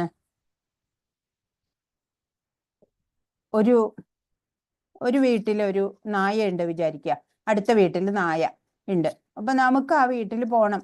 അപ്പൊ വീട്ടിൽ പോകുമ്പോ ആ നായ കുറച്ച് വല്ലാണ്ട് ബഹളം ഉണ്ടാക്കും അല്ലെ, കടിക്കാൻ വരും. അപ്പോള് അതിന്റെ ഉടമസ്ഥൻ വന്നിട്ട് പറയാണ്, മാറി നിക്ക് എന്ന് പറയുമ്പോൾ അത് ഒതുങ്ങി അല്ലെ, ഒതുങ്ങിപ്പോയി. നമ്മൾക്ക് പിന്നെ സുഖമായിട്ട് ആ വീട്ടിലേക്ക് കടന്നു ചെല്ലാം. അതുപോലെയാണ് മായ. മായയുടെ യജമാനനും ഭഗവാനാണ് അല്ലെ. അപ്പൊ ഭഗവാനെ നമ്മൾ ശരണാഗതി ചെയ്താല് നമുക്ക് ആ മായ പിന്നെ ബാധിക്കില്ല. ഭഗവാനിൽ ശരണാഗതി ഉള്ളവരെ മായ ബാധിക്കണില്ല. അപ്പോ നമ്മുടെയൊക്കെ ആ ദൈവികത മായയാലെ മൂടപ്പെട്ടിരിക്കുകയാണ്. ഭഗവാന്റെ ശരണത്തിൽ വരണം നമ്മള്. മായ എന്ന് പറയണത് അസത്യാണ്, ക്ഷണികാണ്. എന്നാലോ അതിന് പിന്നിൽ നിൽക്കുന്ന ആ പരമോ ഉന്നതനായിട്ടുള്ള ഇന്ദ്രജാലക്കാരൻ ആരാണ്? സർവനിയന്താവും സർവേശ്വരനുമായിട്ടുള്ള ഭഗവാനാണ്. മായാം തു പ്രകൃതിം വിദ്വാൻ മായിനം തു മഹേശ്വരം എന്നാണ്. ഇനി ഒരു ഉദാഹരണം കൂടെ പറയാം. മാർക്കണ്ഡേയൻ ഒരിക്കല് തപസ് ചെയ്തു. നാരായണമൂർത്തി പ്രത്യക്ഷമായി എന്ത് വരം വേണം എന്ന് ചോദിക്കുകയാണ്. പറഞ്ഞു, മായയെ കാണണം എനിക്ക്. ഓ, ഇതാണോ വലിയ ഒരു കാര്യം? ശരി, കാണിക്കാം എന്ന് പറഞ്ഞു. അപ്പോഴേക്കും തന്നെ ഒരു വലിയ പ്രളയം വരികയാണ്. അങ്ങനെ ഒരു ആൽമരം മാത്രം മുങ്ങാതെ ബാക്കി എല്ലാം മുങ്ങിപ്പോയി. ആൽമരത്തിന്റെ ഒരു ഇലയില് ഒരു നീല പ്രകാശം കാണാൻ സാധിക്കുകയാണ്. അപ്പോ എന്താണിത് നോക്കി. കരാരവിന്ദേന പദാരവിന്ദം മുഖാരവിന്ദേ വിനിവേശയന്തം വടസ്യ പത്രസ്യ പുടേശയാനം ബാലം മുകുന്ദം മനസാ സ്മരാമി. ആ ഉണ്ണിയാണോ അത്? ഉണ്ണിക്കണ്ണനാണോ? ആ നീല കാർ വർണ്ണനാണോ ആ ഒരു ഇലയിലുള്ളത്? നോക്കാണ്. അപ്പൊ നീല നിറത്തില് ഒരു ഉണ്ണിയെ കണ്ടു. അപ്പൊ ആ ഉണ്ണി ശ്വാസം വലിക്കുമ്പോഴ് എല്ലാം അകത്തേക്ക് പോണു. നിശ്വസിക്കുമ്പോഴ് എല്ലാം പുറത്തേക്ക് വരികയാണ്. അങ്ങനെ കുറച്ചു നേരം നോക്കി നിന്നു. കുറെ കഴിഞ്ഞപ്പോ മനസ്സിലായി ഈ പോക്കുവരവ് നിയന്ത്രിക്കുന്നത് ഈ ഉണ്ണിയാണ് എന്ന്. ഈ കാല് പിടിച്ചാല് പോക്കുവരവിൽ നിന്ന് നമുക്ക് രക്ഷപ്പെടാം. അങ്ങനെ നീന്തി ചെന്ന് ഉണ്ണിയുടെ കാല് പിടിച്ചു. പിടിച്ചത് ആശ്രമത്തിന്റെ തൂണായിരുന്നു. ഇതൊന്നും നടന്നിട്ടില്ല. ഇതാണ് മായ. ഹരേ കൃഷ്ണ. 15ാമത്തെ ശ്ലോകം. നമാം ദുഷ്കൃതിനോ മൂഢ പ്രപദ്യന്തേ നരാധമ മായയാ ബഹൃതജ്ഞാനാ ആസുരം ഭാവമാശ്രിത. ദുഷ്കൃതരായ മൂഢന്മാരും മനുഷ്യാധമന്മാരും മായയാൽ അപഹരിക്കപ്പെട്ട ജ്ഞാനത്തോടു കൂടിയവരും നിരീശ്വരരും എന്നെ ശരണം പ്രാപിക്കുന്നില്ല. 4 കൂട്ടര് ഭഗവാനെ ശരണം പ്രാപിക്കില്ല എന്നാ പറയണേ. മൂഢര് ഈ കഴുതകളെ പോലെ ഇങ്ങനെ പണിയെടുക്കും. കഴുത നല്ല ഭാരം വലിക്കും അല്ലേ? എന്താ അതിന് കിട്ടുക? കുറച്ച് പുല്ല് കിട്ടും. അതിനറിഞ്ഞൂടാ. എവിടെ നടന്നാലും കിട്ടണതാണ് പുല്ല്. അതിന് ഈ ഭാരം എടുക്കൊന്നും വേണ്ടാന്ന് അതിനും അറിഞ്ഞുകൂടാ. അങ്ങനെയുള്ള മനുഷ്യരെ മൂഢരെന്നാ പറയാ. അതുപോലെ നരാധമൻ ധർമ്മശാസ്ത്ര വിരുദ്ധമായിട്ടേ എല്ലാം ചെയ്യുള്ളൂ. ശാസ്ത്രത്തിനെ പ്രമാണമാക്കി ചെയ്യില്ല കർമ്മം. ഭൗതിക ലോകത്ത് വിദ്യാസമ്പന്നരാണ് എന്ന് പറയണ ജ്ഞാനിയാണ് എന്ന് നടിക്കണ ആൾക്കാരുണ്ട്. അവർക്കൊക്കെ ഈഗോ ആണ്. ഭഗവാനെ അറിയാനൊന്നും അവർ ശ്രമിക്കില്ല. ആത്മാവ്, പരമാത്മാവ് ഇതൊക്കെ എന്താണ്? ഇതൊന്നും അറിയാത്തവര്. അതുപോലെ ഭഗവാനെ അംഗീകരിക്കാത്തവരുണ്ട്. രാവണൻ കൂട്ടത്തിൽ വരും അല്ലേ? ഭഗവാനിൽ വിശ്വാസം ഉണ്ടാവണമെങ്കിൽ ഭഗവാനെ കുറിച്ച് അറിയണം. അറിവ് എവിടുന്നാ കിട്ടുക? ശാസ്ത്രം, ഗുരു എന്ന് അല്ലേ? നമ്മളിപ്പോ ഭഗവത്ഗീത പഠിക്കുന്നുണ്ട്. അപ്പൊ നമുക്ക് മനസ്സിലാവുകയാണ് ഭഗവാനെ കുറിച്ച്. ഭഗവാൻ ഇവിടെ പറയുന്നുണ്ട്, ഞാൻ സർവവ്യാപിയാണ്, പ്രപഞ്ചമെല്ലാം നിറഞ്ഞിട്ട് എന്നേക്കാളും പരമസത്യമായിട്ട് വേറെ ഒന്നില്ല. ജീവനുകള് എല്ലാം എൻ്റെ ശക്തിയാണ് എന്ന്. നമിത മാതാജി എന്താ ഹാൻഡ് റൈസ് ചെയ്തേ? മാതാജി, ഒരു ഡൗട്ട്. പറയൂ. ഇപ്പൊ മാതാജി പറഞ്ഞു രാവണന് ഇതില്ലായിരുന്നു, ഭക്തി ഇല്ലായിരുന്നു. പക്ഷെ രാവണൻ ഒരു ശിവഭക്തനായിരുന്നില്ലേ? ശിവഭക്തനായിരുന്നു. പക്ഷെ ഭഗവാനെ അംഗീകരിക്കാൻ കൂട്ടാക്കിയില്ല. ഭഗവാനെ അംഗീകരിക്കാത്തവരുടെ കൂട്ടത്തില് രാവണനാണ് വരിക. ഓക്കെ. പക്ഷെ ശിവനായാലും കൃഷ്ണനായാലും ഭഗവാൻ തന്നെയല്ലേ? ദേവകളാണ്. രൂപമല്ലേ ഉള്ളൂ വ്യത്യാസം. ഭഗവാനാണ് സുപ്രീം ഗോഡ് ഹെഡ്. ഭഗവാൻ കൃഷ്ണനാണ്. മറ്റ് ദേവതമാരൊക്കെ അടുത്ത ശ്ലോകങ്ങളിൽ വരുന്നുണ്ട്. അന്യദേവതകളെ കുറിച്ച്, ദേവന്മാരെ കുറിച്ചിട്ട് 27ാമത്തെ ശ്ലോകത്തിൽ ഞാൻ പറഞ്ഞു തരാം. ശരി മാതാജി. ഹരേ കൃഷ്ണ. മൂഢന്മാർ ഭാരം ചുമക്കുന്ന മൃഗങ്ങളെ പോലെയാണിവർ. പ്രയത്നത്തിന്റെ ഫലം സ്വയം അനുഭവിക്കുന്നവർ. ഭഗവാന് വേണ്ടി അത് സമർപ്പിക്കാൻ അവർ തയ്യാറല്ല.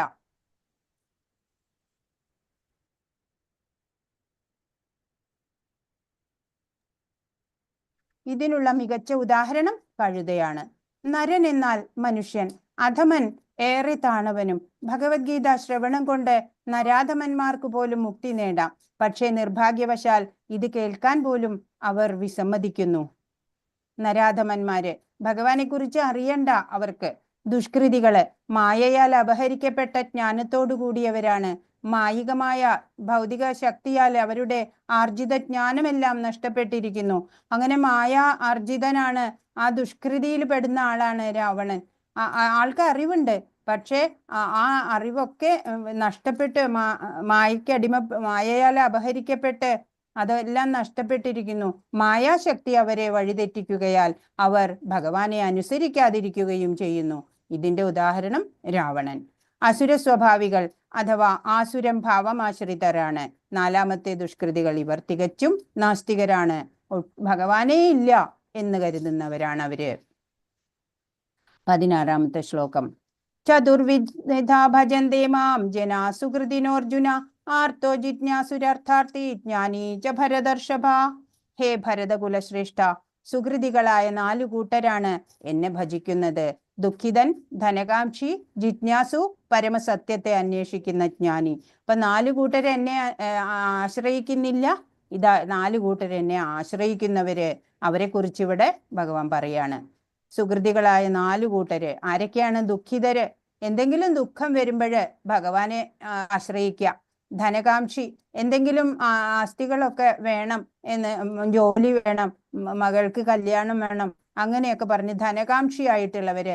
ജിജ്ഞാസുക്കള്, ഭഗവാനെ അറിയണം എന്ന് ആഗ്രഹിച്ചു വരുന്നവര്.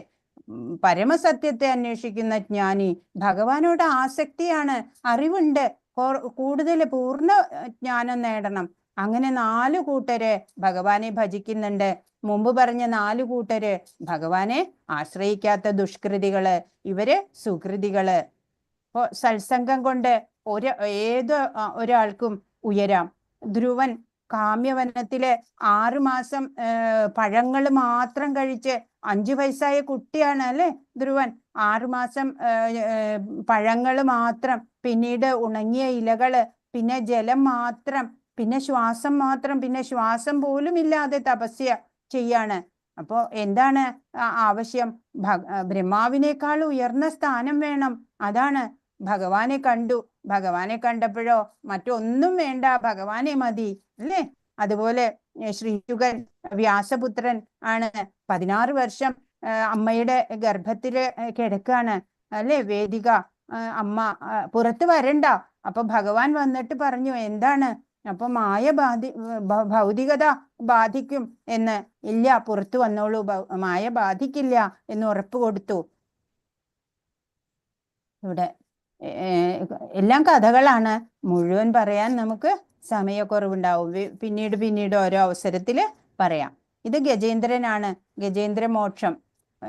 ഞാൻ വേറൊരു അവസരത്തിൽ കഥ പറയുന്നുണ്ട് കേട്ടോ. നമുക്കറിയാം ഗജേന്ദ്രൻ ചെറുതായിട്ട് പറയാം. ഗജേന്ദ്രൻ ഇങ്ങനെ ആനയുടെ കാലില് മുതല പിടിച്ചിട്ട് നമുക്കറിയാം. അത് എന്നിട്ട് ഭഗവാനെ ആശ്രയിച്ചു. ഭഗവാൻ വന്ന് 2 പേർക്കും, ഹൂഹു എന്നുള്ള ഗന്ധർവനായിരുന്നു മുതലയായിട്ട്. മുതലയ്ക്ക് ആദ്യം ഭക്തനാണ് അല്ലേ? ഈ ഇന്ദ്രദ്യുമ്ന രാജാവായിരുന്നു. ആ രാജാവാണ് പിന്നെ ഗജേന്ദ്രനായത്. അപ്പോ ഭക്തനായിട്ടുള്ള ആ ഭക്തന്റെ കാല് പിടിച്ച ആൾക്കും മോക്ഷം കിട്ടി എന്നുള്ള കഥയാണ്. ഇവിടെ നമുക്കറിയാം ദ്രൗപദിയുടെ വസ്ത്രാപഹരണമാണ്. ഇവിടെ നമുക്കറിയാം ഇപ്പൊ പറഞ്ഞത് ശ്രീശുക ബ്രഹ്മർഷി 16 വർഷം ഗർഭത്തിൽ കിടന്നു ഭഗവാൻ വന്ന് പറയുന്നത്. ഇവിടെ നമുക്കറിയാം ഭാഗവതം ശുഗബ്രഹ്മർഷി പരീക്ഷിത്ത് മഹാരാജാവിന് ഭാഗവതം പറഞ്ഞു കൊടുക്കുന്നതാണ്. ഇതാണ് ധ്രുവൻ. ധ്രുവന്റെ 5 വയസ്സായ കുട്ടി ഭഗവാൻ പ്രത്യക്ഷനായപ്പോഴ് ഭഗവാനെ മതി, വേറൊന്നും വേണ്ട അല്ലേ? ഇതിവിടെ രാമരാവണ യുദ്ധത്തില് സഖ്യാണ്. സുഗ്രീവ സഖ്യത്തെ കാണിച്ചിരിക്കുന്നു. ഇതിവിടെ സത്സംഗമാണ് കാണിച്ചിരിക്കുന്നത്. ഹരേ കൃഷ്ണ. 19ാമത്തെ ശ്ലോകം. ബഹൂനാം ജന്മനാമന്തേ ജ്ഞാനവാൻ മാം പ്രപദ്യതേ വാസുദേവ സർവമിതി സമഹാത്മാസു ദുർലഭ. അസംഖ്യം ജനന മരണങ്ങൾക്കു ശേഷം ജ്ഞാനവാനായ വ്യക്തി സർവജ്ഞനാണ്. കാരണങ്ങൾക്കും കാരണഭൂതനും സർവവ്യാപിയുമെന്ന് മനസ്സിലാക്കി എന്നെ അവർ ശരണം പ്രാപിക്കുന്നു. അപ്രകാരമുള്ള മഹാത്മാക്കൾ വളരെ വിരളമാണ്. ഭക്തിപൂർവം സേവനവും ആധ്യാത്മിക അനുഷ്ഠാനങ്ങളും തുടർന്നു വരുന്ന ഒരു ജീവാത്മാവാണെന്നുണ്ടെങ്കിൽ എണ്ണമറ്റ ജനനങ്ങൾ കഴിഞ്ഞാണെങ്കിലും ആള് ഭഗവാൻ കൃഷ്ണനാണ് ആത്മസാക്ഷാത്കാരത്തിന്റെ പരമലക്ഷ്യം എന്നുള്ള ആ ജ്ഞാനം നേടി സർവജ്ഞനായ ആളായിരിക്കും. തുടക്കത്തില് ഭൗതികതയോട് ആസക്തി വിടാനൊക്കെ ഒരു ജീവാത്മാവിന് പ്രയാസം കാണും. ഭക്തിഭരിത സേവനം ചെയ്ത് അങ്ങനെ ഭഗവാനിൽ ആകൃഷ്ടനായിട്ട് അവിടത്തേക്ക് സ്വയം സമർപ്പിതരാവണം നമ്മള്. ഇപ്പൊ ഭക്തിലത, ആ ഭക്തിലതയുടെ വിത്ത് ഒരിക്കൽ നമ്മുടെ ഉള്ളില് അന്തരംഗത്തില് അത് പാകിയാല് അത് പിന്നെ ശ്രവണം, കീർത്തനം, സേവനം അങ്ങനെയുള്ള ആ നവധാ ഭക്തി സാധനകളോട് അങ്ങനെ ആകുന്ന ജലം, ആ സാധനകളാകുന്ന ജലം നനച്ച് ആ വിത്തിനെ മുളപ്പിച്ച് അതിങ്ങനെ വളർന്ന് വളർന്ന് വിദൂരസ്ഥമായിരിക്കുന്ന ആ ഗോലോക വൃന്ദാവനം എന്നുള്ള ആ ധാമത്തില് ഭഗവാന്റെ പാദം വരെ ആ ലത ഇങ്ങനെ വളർന്ന് വളർന്ന് വരണം. അതിന് നിത്യനിരന്തരമായിട്ട് ജലസേചനം ചെയ്യണം അല്ലെ? ആ ഭക്തി സാധനകള് ഒരിക്കലും നിർത്തരുത്. അങ്ങനെ ഏതാണ് നമ്മുടെ തലം എന്ന് നോക്കണം. എന്നിട്ട് അവിടുന്ന് ഉയർന്ന് പടിപടിയായിട്ട് ഉയർന്ന് നമ്മൾ വരാൻ ശ്രമിക്കണം. അങ്ങനെയാണ് ഭഗവാനിലേക്ക് എത്താൻ സാധിക്കുക. അസംഖ്യം ജനന മരണങ്ങള്, ചിലപ്പോ 1 കോടി ഒക്കെ ജനന മരണങ്ങൾ കഴിഞ്ഞിട്ടാവും അല്ലേ? ചിലവര് നമ്മളൊക്കെ അറിയില്ല നമ്മൾ ഏത് തലത്തിലാണ് ഇപ്പൊ നിലകൊള്ളുന്നത് എന്ന് നമുക്ക് അറിഞ്ഞുകൂടാ. എത്ര കോടി ജന്മങ്ങളോ ലക്ഷം ജന്മങ്ങളോ കഴിഞ്ഞിട്ടേ നമുക്ക് ഭഗവത് പ്രാപ്തി ഉണ്ടാവുള്ളൂ, പറയാൻ പറ്റില്ല. ചിലവർക്ക് ഈ ജന്മത്തിൽ തന്നെ ഭഗവാനെ പ്രാപിക്കാൻ സാധിച്ചേക്കാം. ഇവിടെ ഗോപികമാരെയാണ് കാണിച്ചിരിക്കുന്നത് അല്ലെ? ഗോപികമാര് ഏറ്റവും മഹാത്മാക്കളായിട്ടുള്ള മഹർഷീശ്വരന്മാരെക്കാളും ഉന്നത നിലയിലാണ് ഈ ഗോപികമാരുടെ സ്ഥാനം. ഭക്തിയില് പ്രേമഭക്തിയാണ് അവരുടെ. ഭഗവാനെ ഒരു അഹൈതുകി ഭക്തിയാണ്. ഒരു കാരണത്തിനു വേണ്ടിയല്ല, എനിക്ക് സ്വത്ത് കിട്ടണം, ധനം കിട്ടണം എന്നൊന്നും പറഞ്ഞിട്ടല്ല അവര് ഭഗവാനെ ആശ്രയിച്ചത് അല്ലേ? അവർക്ക് എപ്പോഴും നിരന്തരം ഭഗവാനെ കാണണം, അത് മാത്രാണ്. ഭഗവാന് സുഖമായിട്ടിരിക്കണം, അത് മാത്രാണ് അവരുടെ ചിന്ത. ഭഗവാന്റെ പ്രസന്നതയ്ക്കായിട്ട് മാത്രാണ് അവർ നിലകൊള്ളുന്നത്. 20ാമത്തെ ശ്ലോകം. കാമൈസ്തൈസ്തൈർഹൃദജ്ഞാന പ്രപദ്യന്തേ അന്യദേവത തം തം നിയമമാസ്ഥായ പ്രകൃത്യാ നിയതാ സ്വയാ. ഭൗതികാഭിലാഷങ്ങളാൽ അപഹരിക്കപ്പെട്ട ജ്ഞാനത്തോടു കൂടിയവർ ദേവന്മാരെ ശരണം പ്രാപിക്കുന്നു. പ്രത്യേക നിയമങ്ങളും നിബന്ധനകളും അനുസരിച്ച് അവർ സ്വപ്രകൃതിയാൽ ദേവന്മാരെ ആരാധിക്കുന്നു. ഇപ്പൊ ദേവന്മാര് അല്ലെ? ബ്രഹ്മ, വിഷ്ണു, മഹേശ്വരൻ ഒക്കെ ദേവന്മാര്. അപ്പൊ പെട്ടെന്നുള്ള ആഗ്രഹ സാധ്യത്തിനായിട്ട് അന്യദേവതകളെ ആശ്രയിക്കുന്നവരുണ്ട്. ശ്രീകൃഷ്ണന്റെ പെർമിഷൻ ഉണ്ടെങ്കിൽ മാത്രമാണ് ഓരോ ദേവതകൾക്കും പ്രവർത്തിക്കാനാവുള്ളൂ. അപ്പൊ മൃത്യു ജരാവ്യാധി അതിൽ നിന്നൊക്കെ അറുതി വരുത്താനും ഭഗവാൻ കൃഷ്ണനെ സാധിക്കുള്ളൂ. ഉള്ളിലിരുന്നിട്ട് ഓരോരുത്തരുടെയും ഉള്ളില് പരമാത്മാവായിട്ട് ഭഗവാൻ തന്നെയാണ് ആ ദേവനോട് വിശ്വാസം ഉണ്ടാക്കുന്നത്. നിങ്ങൾ ശിവനെ പ്രാർത്ഥിച്ചോളൂ, നിങ്ങൾ ദുർഗാദേവിയെ പ്രാർത്ഥിച്ചോളൂ എന്നൊക്കെ ഭഗവാൻ തന്നെയാണ് നമുക്ക് തോന്നിച്ചു തരുന്നത് നമ്മുടെ ഉള്ളിലിരുന്നിട്ട്. ആ ദേവന്മാര് നമ്മൾ പ്രാർത്ഥിക്കുന്നതിന്റെ ആ തീവ്രത പോലെ നമ്മളുടെ ആഗ്രഹം സഫലമാക്കി തരും. ദേവന്മാരിൽ നിന്നൊക്കെ ലഭ്യമാവുന്നത് നമുക്ക് നന്മയ്ക്കുള്ളതാവണം എന്നില്ല. എന്നാൽ ഭഗവാനോ അറിയാം എന്താണോ നമുക്ക് നല്ലത്, അത് മാത്രാണ് പ്രഭു ശ്രീകൃഷ്ണൻ നമുക്ക് തരിക. ദ ബെസ്റ്റ് ആണ് തരിക ഭഗവാൻ. എല്ലാം ഒന്നും നമ്മൾ ചോദിക്കുമ്പോഴേക്കും ഭഗവാൻ തന്നോളണമെന്നില്ല. നമ്മളിപ്പോ നമ്മുടെ കുട്ടികള് സ്കൂളിലൊക്കെ പഠിക്കുമ്പോ ബൈക്ക് വേണം എന്നൊക്കെ പറഞ്ഞാൽ നമ്മൾ വാങ്ങിക്കൊടുക്കില്ല അല്ലെ? അതിന്റെ അപകട സാധ്യത നമുക്കറിയാം. നീ കുറച്ചും കൂടെ മുതിരട്ടെ, ഇപ്പോഴും വേണ്ട എന്ന് പറയും.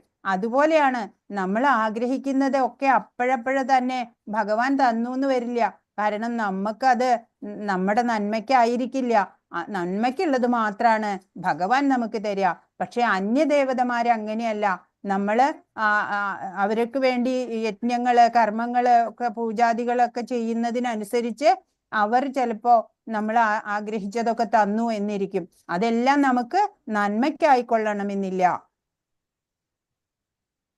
23ാമത്തെ ശ്ലോകം. അന്തവത്തു ഫലം തേഷാം തദ്ഭവത്യൽപമേധസാം ദേവാൻ ദേവയജോ യാന്തി മദ്ഭക്തായാന്തി മാമപി. മൂഢന്മാരാണ് ദേവന്മാരെ ആരാധിക്കുന്നത്. അവർക്ക് കിട്ടുന്ന ഫലമാകട്ടെ തുച്ഛവും ക്ഷണികവുമത്രേ. ദേവന്മാരെ പൂജിക്കുന്നവർ ആ ദേവന്മാരുടെ ലോകങ്ങളിലെത്തും. എന്റെ ഭക്തന്മാരാകട്ടെ പരമോന്നതമായ എന്റെ ധാമത്തിൽ എത്തിച്ചേരുന്നു. എന്താ ഇവിടെ പറയണേ? ഈ ദേവന്മാരെ ആരാധിക്കുന്നവര് പൂർണ്ണ ജ്ഞാനമില്ലാത്തവര്, അവർക്ക് കിട്ടുന്ന ഫലം തുച്ഛമാണ്, ക്ഷണികമാണ്. ഇന്നലെ നമ്മൾ ചിന്താമണി അല്ലെ, സനാതന ഗോസ്വാമിയുടെ അടുത്ത് വന്ന ബ്രാഹ്മണൻ ചിന്താമണി കല്ല് അതിനേക്കാളും ശ്രേഷ്ഠമായത് വേണം കൊടുത്തു അല്ലെ, അതിനേക്കാളും ഏറ്റവും ശ്രേഷ്ഠമായ ആ മഹാമന്ത്രം കൊടുത്തു. അതുപോലെ തുച്ഛവും ക്ഷണികവുമായിട്ടുള്ളതാണ് ദേവന്മാരെ ആശ്രയിച്ച് കിട്ടുന്നത്. ദേവന്മാരെ പൂജിക്കുന്നവര് ആ ദേവന്മാരുടെ ലോകങ്ങളിലാണ് എത്തുക മരണത്തിന് ശേഷം. എന്റെ ഭക്തന്മാരാകട്ടെ പരമോന്നതമായ എന്റെ ധാമത്തിൽ എത്തിച്ചേരുന്നു. എല്ലാ വേദങ്ങളിലും പറയുന്നുണ്ട് ഭഗവാൻ അരൂപിയല്ല, ഭഗവാൻ രൂപമുള്ളവനാണ്, ഭഗവാൻ വ്യക്തിയാണ് എന്ന് പറയുന്നു. ഭഗവത്ഗീത പറയുന്നു ആ വ്യക്തി ഭഗവാൻ കൃഷ്ണനാണ്. ഭഗവത്ഗീതയിൽ ഉടനീളം പറയുന്നു. കൃഷ്ണാവബോധത്തോടെ ഭഗവത് സേവനത്തിൽ ഏർപ്പെടുന്ന ശുദ്ധഭക്തൻ സച്ചിദാനന്ദാവസ്ഥയിൽ ശാശ്വതമായി വാഴുമെന്നിരിക്കെ ഭക്തന് സിദ്ധിക്കുന്ന നേട്ടവും ഒരു സാധാരണ ദേവാരാധകന്റെ നേട്ടവും എത്ര വ്യത്യസ്തമാണ്. ഭഗവാന് പരിമിതിയില്ല, വരദാനങ്ങൾക്ക് എണ്ണമില്ല, കാരുണ്യം അതിരറ്റതാണ്. അതുകൊണ്ട് ശുദ്ധഭക്തനിൽ അദ്ദേഹത്തിനുള്ള കനിവും അതിരറ്റതത്രേ. അപ്പോ കൃഷ്ണനാണ് എല്ലാത്തിനും ഉറവിടം, എല്ലാവരുടെ സുഹൃത്തും അഭ്യുദയകാംക്ഷിയും സർവലോകമഹേശ്വരനും സർവനിയന്താവും ഭഗവാൻ കൃഷ്ണനാണ് എന്ന ബോധത്തോടെ ഭഗവത് സേവനത്തിൽ ഏർപ്പെടുന്ന ശുദ്ധഭക്തൻ ആ സച്ചിദാനന്ദ അവസ്ഥയില് ആ ശാശ്വതമായിട്ടുള്ള ആ ധാമത്തിലെത്തും എന്നിരിക്കെ ഈ ചെറിയ ക്ഷണികങ്ങളായിട്ടുള്ള നേട്ടങ്ങൾക്ക് വേണ്ടിയിട്ട് ദേവാരാധന ചെയ്യുന്നത് എത്ര താഴ്ന്ന തലമാണ് അല്ലേ. അപ്പോ ഭഗവാന് പരിമിതികളില്ല, കൃഷ്ണന് വരദാനങ്ങൾക്ക് എണ്ണമില്ല. ജന്മ മൃത്യു ജരാവ്യാധി ഈ ഭവസാഗരം തരണം ചെയ്യിക്കാൻ ആർക്കാണ് സാധിക്കുക? മറ്റു ദേവന്മാർക്ക് ഒന്നും സാധ്യമല്ല. ഭഗവാൻ തന്നെ നമുക്ക് പറഞ്ഞു തരികയാണ്. അപ്പൊ അതുകൊണ്ട് ശുദ്ധഭക്തനിൽ അദ്ദേഹത്തിനുള്ള കനിവ് അതിരറ്റതാണ്. ശുദ്ധഭക്തന് എന്റെ നേരെ ഭഗവാന്റെ ആ കാരുണ്യം, മേഴ്സി ഓഫ് കൃഷ്ണ. 25ാമത്തെ ശ്ലോകം. നാഹം പ്രകാശ സർവസ്യ യോഗമായാ സമാവൃത മൂഢോയം നാഭിജാനാതി ലോകോ മാമജമവ്യയം. ബുദ്ധിയില്ലാത്തവർക്കും മൂഢന്മാർക്കും ഞാൻ ഒരിക്കലും പ്രത്യക്ഷനാവില്ല. യോഗമായ എന്ന എന്റെ അന്തരംഗ ശക്തി അവരിൽ നിന്ന് എന്നെ മറച്ചു വെക്കുന്നു. തന്മൂലം അജനും അവ്യയനുമാണ് ഞാനെന്ന് അവർ അറിയുന്നില്ല. അപ്പൊ ബുദ്ധിയില്ലാത്തവർക്ക്, മൂഢരുടെ കാര്യമൊക്കെ 4 കൂട്ടര് ദുഷ്കൃതികളുടെ കാര്യം നമ്മൾ പറഞ്ഞു. അവർക്ക് ഭഗവാൻ ഒരിക്കലും പ്രത്യക്ഷമാവില്ല. യോഗമായ എന്നുള്ള ഭഗവാന്റെ അന്തരംഗ ശക്തി അവരിൽ നിന്ന് ഭഗവാനെ മറച്ചു വെക്കുകയാണ്. മായയെ ജയിക്കാൻ ആ ദുഷ്കൃതികൾക്ക് ആവില്ല അല്ലേ. ഭഗവാനിൽ ശരണാഗതി ചെയ്യണവരാണ് മായാതീതരാവുള്ളൂ. അതുപോലെ ഗുണാതീതരാവാൻ ഭഗവാനെ ആശ്രയിച്ചാലേ പറ്റുള്ളൂ. ഇപ്പൊ അജനും അവ്യയനുമാണ് ഭഗവാൻ എന്ന് ആ മൂഢന്മാര് ദുഷ്കൃതികള് അറിയുന്നില്ല. 26. വേദാഹം സമതീതാനി വർത്തമാനാനി ചാർജുന ഭവിഷ്യാണി ച ഭൂതാനി മാം തു വേദന കശ്ചന.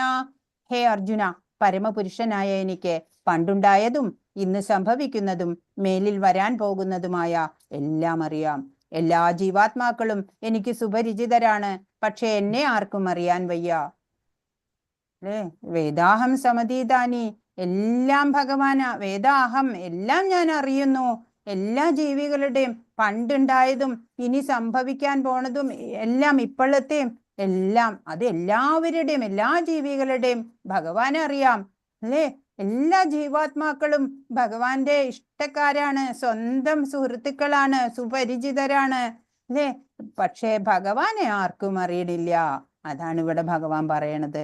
കഷ്ടാണ് അല്ലേ ഭഗവാന്റെ കാര്യം. ഭഗവാൻ എല്ലാവരെയും ഓർത്തിരിക്കുകയാണ്. നമ്മളോ വേറെയുള്ള കാര്യങ്ങളാ നമുക്ക് ചിന്ത അല്ലേ. ഭഗവാൻ എന്ന് പറയണത് 101ാമത്തെ പ്രയോറിറ്റിയാ അല്ലേ. ബാക്കി അതിനേക്കാളൊക്കെ നമുക്ക് ഏറ്റവും പ്രധാനപ്പെട്ട കാര്യങ്ങൾ വേറെയൊക്കെയാ. അതാണ് നമ്മുടെയൊക്കെ തെറ്റുകള്. 28ാമത്തെ ശ്ലോകം. യേഷാം ദ്വന്ദ്ഗതം പാപം ജനാനാം പുണ്യകർമ്മണാം തേ ദ്വന്ദ്മോഹ നിർമുക്ത ഭജന്തേ മാം ദൃഢവ്രത. പൂർവജന്മങ്ങളിലും ഈ ജന്മത്തിലും പുണ്യകർമ്മങ്ങൾ ചെയ്തിട്ടുള്ളവർ അവരുടെ പാപഫലങ്ങൾ നിർമാർജനം ചെയ്ത് ദ്വന്ദ്വ്യാമോഹങ്ങളിൽ നിന്ന് വിമുക്തരാവുന്നു. അങ്ങനെ അവർ ദൃഢനിശ്ചയത്തോടെ എന്റെ സേവനത്തിൽ മുഴുകും. ഇവിടെ ഇസ്കോൺ ഡിവോട്ടിയാണ് അല്ലെ, സന്യാസിയാണ്. എപ്പോഴും ഭക്തിയുത സേവനമാണ്, ബുക്ക് ഡിസ്ട്രിബ്യൂഷൻ ആണ്, എല്ലാവരും അറിയണം ഭഗവാനെ കുറിച്ച് എന്ന് പറഞ്ഞ് അവര് കഠിനാധ്വാനം ചെയ്യാണ്. ഇപ്പൊ പൂർവജന്മങ്ങളിലും ഈ ജന്മത്തിലും പുണ്യകർമ്മങ്ങൾ ചെയ്തിട്ടുള്ളവരാണ് അവരൊക്കെ. അവരുടെ പാപങ്ങളൊക്കെ നിർമാർജനം ചെയ്തു. അവരെയൊക്കെ ദ്വന്ദ്മോഹങ്ങളിൽ നിന്നൊക്കെ ഭഗവാൻ വിമുക്തരാക്കിയിരിക്കുകയാണ്. അങ്ങനെയാണ് അവര് ദൃഢനിശ്ചയത്തോടെ ഭഗവത് സേവനത്തിൽ മുഴുകുന്നത്. ഇപ്പൊ മറ്റ് ദേവതകളില് വിശ്വാസം ഉണ്ടാക്കുന്നതും ഭഗവാനാണ് എന്ന് പറഞ്ഞു. ഭൗതിക ആഗ്രഹങ്ങളില്ലാതെ ഭഗവാനെ പ്രാർത്ഥിച്ചാല് എല്ലാ ദേവകളും ആ സത്യത്തെ അറിയാൻ നമ്മളെ സഹായിക്കും, നമ്മുടെ കൂടെ ഉണ്ടാവും. അതായത് നമുക്ക് ഭൗതികമായിട്ടുള്ള ആഗ്രഹം ആയിരിക്കരുത്, ഭഗവാനെ അറിയണം. എനിക്ക് ഭഗവാൻ എന്നുള്ള ആ സത്യം ഉണ്ടല്ലോ, ആ പരമസത്യം, ആ പരമസത്യത്തിനെ അറിയാൻ മറ്റെല്ലാ ദേവതകളും അവരുടെ സപ്പോർട്ടും നമുക്ക് തരും. അപ്പൊ ദേവതകൾ നൽകുന്ന വിഭവങ്ങള് നമ്മൾ പ്രാർത്ഥിക്കുമ്പോൾ എനിക്ക് അത് വേണം എന്ന് പറഞ്ഞിട്ട് ശിവനോടോ ബ്രഹ്മാവിനോടോ അതല്ലെങ്കിൽ ദേവിയോടോ ഒക്കെ നമ്മൾ പ്രാർത്ഥിക്കുമ്പോഴ് അവര് നൽകുന്നുണ്ടാവും. പക്ഷെ ആ വിഭവങ്ങളൊന്നും ശാശ്വതമായിരിക്കില്ല. ഇപ്പൊ ഭഗവാൻ ഒരു കമ്പനിയുടെ CEO ആണ് വിചാരിക്കുക.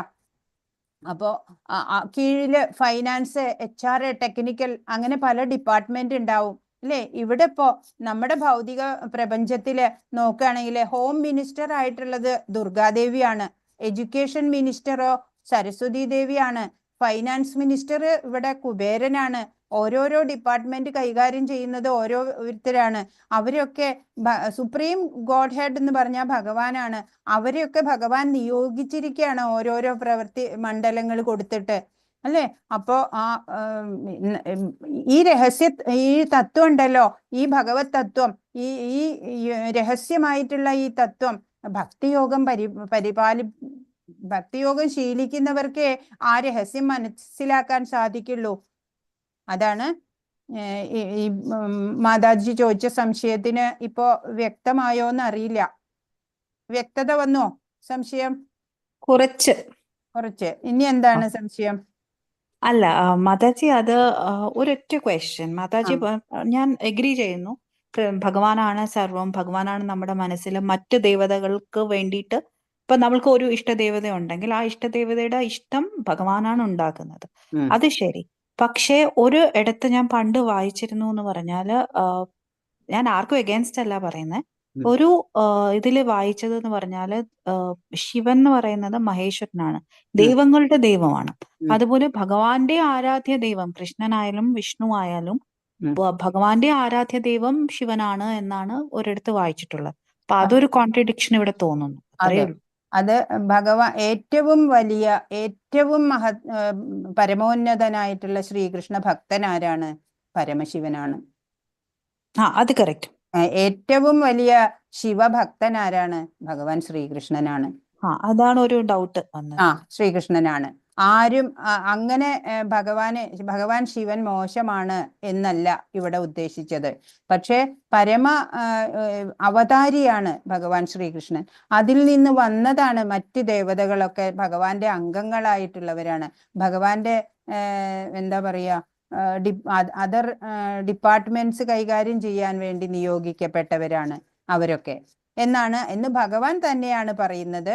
ഭഗവത്ഗീതയിലൂടെയാണ് പറയുന്നത്. എല്ലാ വേദങ്ങളും ഉപനിഷത്തുകളും പറയുന്നത് ഭഗവാൻ അരൂപിയല്ല, ഭഗവാന് രൂപമുണ്ട്, ഭഗവാൻ ഒരു വ്യക്തിയാണ്. ഭഗവത്ഗീത നമുക്ക് പറഞ്ഞു തരുന്നു ആ വ്യക്തി ഭഗവാൻ കൃഷ്ണനാണ് എന്ന്. അപ്പോ നമ്മൾ എന്താ വിശ്വസിക്കേണ്ടത്? ഭഗവാനാണ്. പക്ഷെ മാതാജി അഗൈൻ ആദിപുരുഷൻ എന്ന് റെഫർ ചെയ്യുന്നത് ശിവനെയും ഉണ്ട്. അപ്പൊ അതൊരു കോൺട്രഡിക്ഷൻ ഉണ്ട്. പക്ഷെ അത് കുഴപ്പമില്ല. അതിപ്പോ ഞാൻ ആർജിഷ വായിച്ചതിന്റെ തെറ്റോ അല്ലെങ്കിൽ ജ്ഞാനം പറഞ്ഞു തരാൻ ആരും ഇല്ലാഞ്ഞിട്ടോ അതായിരിക്കാം. ഇപ്പോ അങ്ങനെയില്ല. അതിപ്പോ ദുർഗാദേവിയാണ് ഏറ്റവും ടോപ്പ് എന്ന് പറയുന്നവരുണ്ടല്ലോ. പക്ഷെ നമ്മൾ ഇവിടെ ഭഗവത്ഗീത പഠിക്കുമ്പോ നമുക്ക് ഇതാണ് മനസ്സിലാവുക, ആ വ്യക്തി വേദങ്ങളിലും ഉപനിഷത്തുക്കളിലും ഒക്കെ കാണിക്കുന്ന ആ ഈശ്വരൻ ഒരു വ്യക്തിയാണ് എന്ന് പറഞ്ഞാണ് അവര് തരുന്നത്. ആ വ്യക്തി ഭഗവാൻ കൃഷ്ണനാണ് എന്ന് ഈ ഭഗവത്ഗീതയിൽ ഉടനീളം ഭഗവാൻ തന്നെ വിവരിച്ച് നമുക്ക് തരുമ്പോൾ നമ്മൾ എന്ത് വിശ്വസിക്കണം? പിന്നെ കറക്റ്റാണ്. കൃഷ്ണ. 30-ാമത്തെ നന്ദി മാതാജി. ഹരേ കൃഷ്ണ. 30-ാമത്തെ ശ്ലോകം. സാധിഭൂതാദിദൈവം മാം സാധിയജ്ഞം ചെയ്യേവിദു പ്രയാണകാലേ ബിജമാം തേ വിദുർയുക്ത ചേതസ. എന്നെ അറിയുകയും എപ്പോഴും എന്നെ കുറിച്ചുള്ള ബോധം പുലർത്തുകയും ചെയ്യുന്നവർ, ഭൗതിക പ്രപഞ്ചങ്ങളുടെയും ദേവന്മാരുടെയും സർവയജ്ഞങ്ങളുടെയും നിയന്താവായ ഭഗവാനാണ് ഞാൻ എന്നറിയുന്നവർ മരണസമയത്തു പോലും എന്നെ സ്മരിക്കും. ഇനി ആർക്കൊക്കെയാണ് ഭഗവാനെ അന്ത്യവേളയിൽ സ്മരിക്കാൻ സാധിക്കുന്നത് എന്നാണ് ഭഗവാന്റെ ആ ശ്യാമസുന്ദര രൂപം ഇവിടെ കാണിച്ചിരിക്കുന്നു അല്ലെ. ആ ശ്യാമസുന്ദര രൂപം സ്മരിച്ച് അവസാന അന്ത്യസമയത്ത് മാത്രം നമുക്ക് സ്മരിക്കാൻ സാധിക്കില്ല. നമ്മള് ജീവിതത്തിൽ ഉടനീളം സ്മരിച്ച് നമ്മൾ ശീലിക്കണം. എന്നാലാണ് നമുക്ക് ആ അന്ത്യവേളയിലും ഭഗവാനെ സ്മരിക്കാൻ സാധിക്കുക. ഭഗവാനെ അറിയണം, എപ്പോഴും ഭഗവാനെ കുറിച്ചുള്ള ബോധം പുലർത്തണം. അങ്ങനെ ചെയ്യുന്നവര് ഈ പ്രപഞ്ചങ്ങളുടെയും ദേവന്മാരുടെയും സർവയജ്ഞങ്ങളുടെയും എല്ലാത്തിൻ്റെയും നിയന്താവാണ് ഭഗവാൻ എന്നറിയണം. അങ്ങനെ അറിയുന്നവര് മരണസമയത്ത് പോലും എന്നെ സ്മരിക്കും. ഇത് ഭഗവാൻ തന്നെ സ്വയം പറഞ്ഞിട്ടുള്ളതാണ്, വേറെ ആരും വ്യാഖ്യാനിക്കുന്ന ഒന്നുമല്ല. ഭഗവത്ഗീതയില് ഭഗവാൻ തന്നെ നമുക്ക് പറഞ്ഞു തന്നിട്ടുള്ളതാണ്. ഇപ്പോ ഇനി അടുത്ത ചാപ്റ്ററില് ശരീരം ത്യജിച്ചു കഴിഞ്ഞാല് നമ്മുടെ ജീവന്റെ ഗതി എന്താണ്, അതാണ് അടുത്ത അധ്യായത്തിൽ പറയുന്നത്. സർവം ശ്രീകൃഷ്ണാർപ്പണമസ്തു. ഹരേ കൃഷ്ണ കൃഷ്ണ കൃഷ്ണ ഹരേ ഹരേ, ഹരേ രാമ രാമ രാമ ഹരേ ഹരേ. വാഞ്ചാകൽപതരുഭ്യശ്ച കൃപാ സിന്ധുഭ്യേവ ച പതിതാനാം പാവനേഭ്യോ വൈഷ്ണവേഭ്യോ നമോ നമഃ. അനന്തകോടി വൈഷ്ണവ വൃന്ദ കി ജയ്. ശ്രീല പ്രഭുപാദ് കി ജയ്. ഗുരു മഹാരാജ് കി ജയ്. ഹരേ കൃഷ്ണ. എന്തെങ്കിലും സംശയം ഉണ്ടെങ്കിൽ ചോദിക്കൂ. എന്താ മനസ്സിലാക്കിയേ ഈ ചാപ്റ്ററിന്ന് അത് പറയൂ. ഹരേ കൃഷ്ണ.